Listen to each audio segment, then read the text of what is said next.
Ассаламу алейкум, құрметті көрермендер. Біздің редакцияға шуалшанға жапырақ берсе бола ма, болмай ма деген сұрақ келіп түскен екен.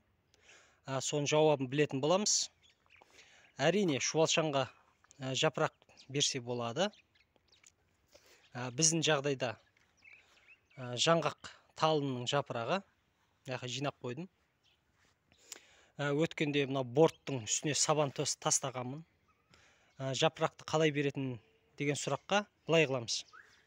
Ең бірінші сабанды бір шетке ығыстырамыз.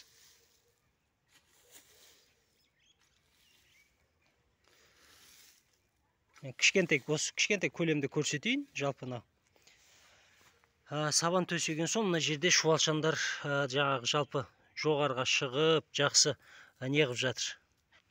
Енді сабанды барлығын бір шетке жинаған соң айырмен бешақа дейді. Соның барлығын осылай не істейміз? Бір-бір қопсытып шығу керекпіз. Жалпы барлық борттың үстіне солай жасаймыз. Сосын жапырақты жаңағы айырдың көмегімен басқа шамамен 5 сантиметр, 6 сантиметр қылып осылай жаңағы бортқа саламыз.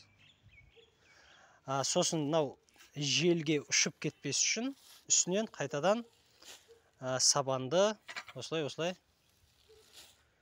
төсеп шығамыз. Білетін болсаңыздар, жапырақ, құрғаған жапырақ ылғал болған кезде, жаңбыр жауын шашып неғған кезде тез шіруге бейім және шуалшандарға зор азық болады.